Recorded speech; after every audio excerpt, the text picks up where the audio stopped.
For a long time I've been gone, a wanderer with nowhere to go. Hey, I'm Leonie Nicole Black, and this week I want to talk to you about Power Season 3, Episode 5. Now, I know in my previous vlog I kind of dissed it a little bit about me not being in the mood to watch it, but this week I was really engaged, and I was halfway through typing up a Facebook status about it when I thought, you know what, I'm going to write a vlog because I've got a lot to say about this episode and a lot of really interesting themes. And I think it's great when we can have a show that is created by black people, that stars black casts, and that explores black life, that we can be reflective about or critical of, or really use to kind of examine some of the ideas that kind of circulate in popular culture and the things that are important to us in our community. I need to warn you that this vlog is going to be full of spoilers, so if you've not watched the episode yet, stop now and come back later, okay? Cool. So the episode kicks off with Jamie and Angela in this passionate love scene, which was very beautifully directed, I must say, but it was also an eye roll moment for me because I'm like, do these people actually have time to conduct a relationship? I mean, all we see them doing is having conflict resolution conversations or having sex, and I'm like, do you have hobbies? Do you have interests? Do you maybe want to talk about how Black Lives Matter? I mean, I don't know, like, is this all you guys really do? And it actually made me think about, and this was real shady, but my therapist said to me a few months back when I was talking to her about a particular situation, and she said to me, you know, Leona, a healthy relationship is more than good sex and a connection. And I was like, ouch. But it really came back to me watching this, like, that is really all they have, good sex and this childhood connection. And I completely understand why Angela's at this point of saying, I don't know if I can really keep doing this, I don't know if I can really be in this situation with you anymore. So there's a lot of really delicious tension in this episode that I want to kind of hit on, the ones that interested me the most. And I think there's a recurring theme of lack of communication, and this is obviously what drives the plot forward. So I love Jamie's lawyer. I think he's fantastic, great comic relief in the show. I like the way he casts some doubt around Angela's motivations or her commitment and loyalty to Jamie, and had him thinking that through and the tension of that relationship there. But thinking about this lack of communication, you've got, you know, Jamie and Angela in their pillow talk and not really having any real intimate conversations outside of that. And then you've got, for example, Holly, who is not telling Tommy that she's pregnant. She doesn't tell Tommy that she's put out this hit on Jamie because, you know, she's taking care of business and protecting their family, and it's something she has to do privately and secretly. It was a really beautiful and powerful moment where is it Tariq, I think he's called, Jamie's son, you know, says to him, you move out, you move in with Angela, and you make us, you know, come and spend this time with her, and you never talk to me about it. So there's the kind of silence in this father-son relationship, and also made me think about that sometimes the way we see our children in our communities as property, and not feeling that requirement to communicate with them or talk them through like huge big changes. And I know that kind of happened in my family. So it's like understanding but like for the emotional, healthy emotional development, you know, the young people in and around us, like having conversations with them is important. There's Tommy, he won't pick up the phone and talk to Jamie, so he's avoiding this whole conversation there. And there's this great scene and amazing chemistry between 50 Cent, who plays Kanan, and then Nika Noni Rose, who I adore, I think she's amazing, who played Jukebox. That was just, I didn't think I wanted to watch this season, but she just made me hooked into it. And, you know, when he says to her, you know, that he smashed her girl basically, and she says all you had to do was ask, you know. So there's all this kind of, no one's really talking, there's all these silences in the show. And then obviously there's Jamie, who tells everybody, tell me later. Oh, it drives me mad. It's like, why can't we sometimes talk about things now? And then of course there's the overhearing, you know, people standing in corners, people listening in on conversations, and these are the only kind of ways in which they're getting insight into the real truth or the intimacies and of people's real feelings in the show. And I do think that was a beautiful scene between Tasha and her son, in which she is encouraging him to work on and maintain this relationship with his father. And I thought, you know, it was good to see a black woman portrayed in that way, as putting the emotional needs and well-being of her family and her children first, even in light of a man who's betrayed her trust and broken her heart. I would, however, like to see more from Tasha in terms of how she's emotionally navigating her world being turned upside down in this kind of way, beyond kind of being a businesswoman and helping Tommy set things up. So the bromance in Power is probably the most compelling thing for me, and it is the most enjoyable thing for me, and I'm just down for bromances in general, because I feel like it's one of the rare occasions we see men emoting, engaging, being relational, and vulnerable with one another, and expressing love, joy, compassion, fear, like the kind of full spectrum or kind of human feeling. And then when we see men paired with women, particularly heterosexual kind of dynamics, then it's usually passion, lust, fear, distrust. Rarely do we see men at home with themselves, I suppose. And actually makes me think of that scene in Paid in Full, my favourite scene in Paid in Full, when he cries after his brother dies. And to me that is a really beautiful, vulnerable experience of kind of masculine vulnerability and engagement and friendship and love. And so watching Tommy and Jamie do that has always been really interesting. I don't think Tommy's the best actor at all. In fact, season 1 I thought he was horrendous. I think the actor has come a long way and is genuinely really convincing and endearing in this season. So this bromance is ultimately what threatens Holly's relationship with Tommy, and has been, you know, ongoing for many seasons, with Jamie sending her away, for example, you know, and Tommy refusing to kill Jamie to protect the both of them because of this love bond. And, you know, that's technically his family, this is his brother, that's what's going on there, and Holly feeling threatened by that, wanting to dissolve that, wanting to have Tommy for herself. So in this, really, I thought it was just beautiful scene. One, because I really wanted it to happen, right? So for those of you who follow me on Facebook, last week I posted that if Holly died in the next episode, it wouldn't be soon enough. So I was mad gratified by her death this week. But it also kind of brought up to me the desensitizing of violence against women, and also me, like, with my feminist politics, like, why did I enjoy that scene? And I, hands up, I really did. I wanted her to die. And at the point in which she's just arguing with her, like, there was a part of me that was like, just hit her, man, like, I'll be honest. And it really had me thinking about where I feel, and it's only, you know, in dramatic purposes, like, why I feel that's okay, you know, because if that had been a domestic relationship off screen, that would never be cool with me. But it made me think about how, because I see this as a non-reality, that I can engage in encouraging violence against women, actually. So that was like a checkpoint moment for me. So thinking through this scene, for the dramatic kind of moment that it was, it shows Tommy as out of control, really, and really unthinking, like, he's a brute. And that is his character, and Jamie is there really to protect and pick up after him, and to look after him, and to keep him on the straight and narrow, so it becomes the conduit through which their relationship can be reformalized. And also thinking about Tommy's willingness to sacrifice everything else, to burn down everything else, you know, to save this relationship, to be connected to this one person, this one man. Taking the scene between Holly and Tommy seriously for a moment, we know statistically that loads of women, in terms of domestic abuse, are killed by their partners.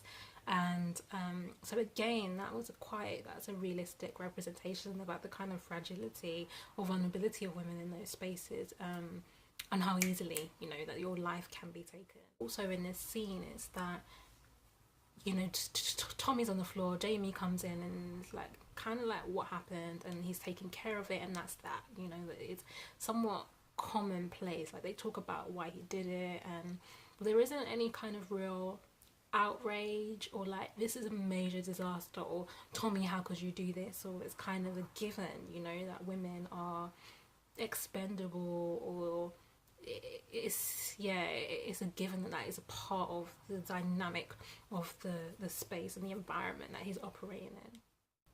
I think there is something quite interesting in the fact that this bromance between Tommy and Jamie is taking place between a black man and a white man. I think there's something interesting, that's something that hooks me in about that dynamic. And I think it's because Tommy was poor, and thinking about the kind of connections, class-based connections that we can make in those communities, and the kind of similarities of experience from people living in the same communities with each other. And I always think about the estate that I grew up on. At one point my neighbours were Irish, my next door neighbours, and I think about when my grandma had a stroke, choked and almost died. You know, it was my Irish neighbour that resuscitated her and saved her life, and I was in and out of their house, and I was super close to their daughter, and that was all part of my experience growing up in Brixton. So there's something that is realistic about that for me that perhaps wouldn't have been if the demographics had been set up slightly differently. I think it makes this so interesting. It probably was done to appeal beyond the black audience, and to but I prefer the white sidekick to the black one, so that's okay with me.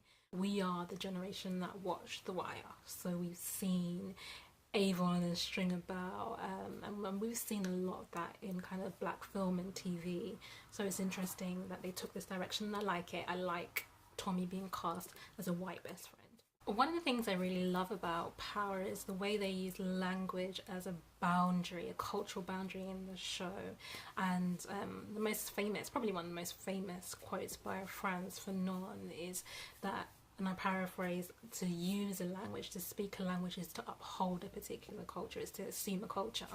And that's so apparent in this show. So I love the doors, the way, the mobility that language gives Angela, speaking Spanish, what it gives to her in terms of her work relations, the accessibility it gives her to particular communities, and that fantastic scene when she goes in to see Ruiz, and you know, she tells him, according to the culture of the, you know, the gang that you're in, or the community, that you have to kind of honour the fact that Ghost has saved your life.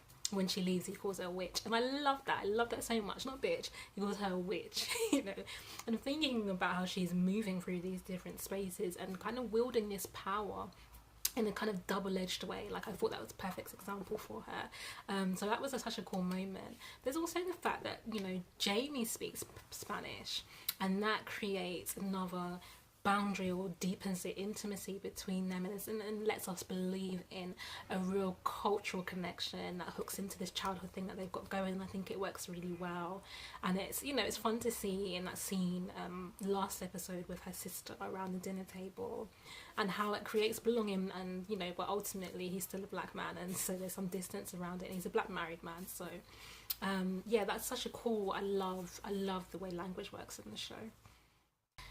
I was really enjoying not having to see any of Kanan this week, especially when we saw too much of Kanan last week. We did not need to see his piece at all. I didn't like it. It wasn't sexy. We didn't need any of it. So I was happily like, I'm so glad he's not in this episode. Let's hope we can get through the whole thing without him. Lo and behold, here he comes at the end, and he's got what's his name? The guy who plays Dre wrote to me. Oh, gorgeous. He's got Dre's daughter in his arms, in a threatening way, obviously, to intimidate him. And seeing Dre, he's actually a really vulnerable character throughout the show in terms of his mobility and his positioning, first being with Kanan and then moving to work with Jamie, and then being caught between the life that he's used to kind of running the streets and then trying to do this transition into this business world, I suppose, and wanting to merge the two, or not knowing kind of what skills to use. And Jamie is actually very an unattentive mentor, I would say. Like, he isn't invested in him really, and so I think that leaves him quite vulnerable. And of course Kanan comes back and is entirely going to exploit that. The scene between Dre and Tyreek, oh my gosh, I love that. I really love the connecting of those two young black men together, and him talking about being a father, and then being able to talk to Tyreek about his father. I thought that was just layered gorgeously. And then seeing him, you know, seeing his baby cry, and you know, understanding, we know in that moment that he's gonna do whatever is required, because that is his primary, you know, responsibility, and he doesn't have any true loyalties anywhere else. And Jamie hasn't really cultivated that in him. Neither has he demonstrated an ability to protect him, because he doesn't even pay any attention to him.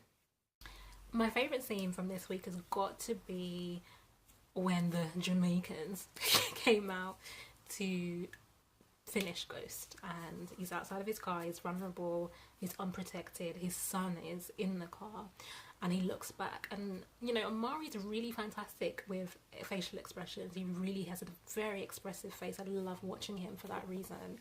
And him looking at his son and it's slowing down, and us kind of presuming the types of things that he's thinking about. He's coming to his end. Why is it he's coming to his end? Who has set this up? Why them? But also really predominantly like he's the trauma that his son would experience, what's going to become of him after they've just had this moment of reconnecting. That for me was such a powerful, beautifully shot scene. Like, I loved it. And then you see this kind of fragility and trauma of that experience that follows Jamie when he's back at home and Angela comes home, annoying Angela, and she's all, oh baby, I took care of it for you. And I'm like, you know, because she's always like, oh, I'm such a good person, I'm such a good attorney, I can't believe I'm being this bad person for you. And I'm like, get with it, girl, you know who he is. Like, you're in this with your eyes open. You need to give up this kind of this faux innocence that you've got. You're participating in this relationship, and like Tasha told you, you're going to stay doing things for this man. Anywho, when she comes to him and he gives her that, she's like, I took care of it for you, and he's like, oh, nobody has done this for me, like, not like you. And I just thought, you know, this is it. This is the hook. This for me is the dream, the pipe dream, but the dream of smart black girls who get with guys from the hood. And I kind of speak from experience. I left that behind now, but I've had my moments. And it's this idea that you want to be exceptional, right? You want to be loved unconditionally, but you want to be seen as different from all those other basic bitches, basically, and be seen as valid and valuable because you offer something they don't, which is your intellect. You're smarter than they are, you know, because you got to be beautiful, you got to give good head, you got to do all the other stuff that they want, but ultimately you are a cut above the rest because you've got a little bit more than them, and therefore that makes you infinitely valued and appreciated in that space. And watching him and Angela engage, you know, and him like, okay, I'm gonna separate from my wife, and I'm like, really? That I was like, yeah, this is an important story that's happening here, and I would love it. You know, where are Angela's friends? This woman has no friends. She don't go to lunch with nobody. She don't call nobody in the evening and be like, this man didn't come home and he left me with his kids. And I would love actually to get a moment alone with her and see her kind of thinking through what she's doing and what that means for her, and her effectively blowing up her career into this childhood relationship. So that was my take on Power Season 3 Episode 5. I'll keep it 100. I'm in my mother's house. I'm trying to record this real quick before she asks me what on earth I'm talking about. But I hope you kind of enjoyed it and were able to pick up or resonate with some of the themes. Hit me back. Let me know what you thought of the episode. Also, if you haven't heard it yet, podcast, the Black Brilliant and Book Smart podcast episode 1 was out last week. You can find it on my website, nicoleblack.com/project-black, and episode 2 will be out on Monday the 15th, I think, whatever this coming week is, Monday. It will be on my website as well, so have a listen to it. Let me know what you think. Thanks for tuning in, guys. Ciao.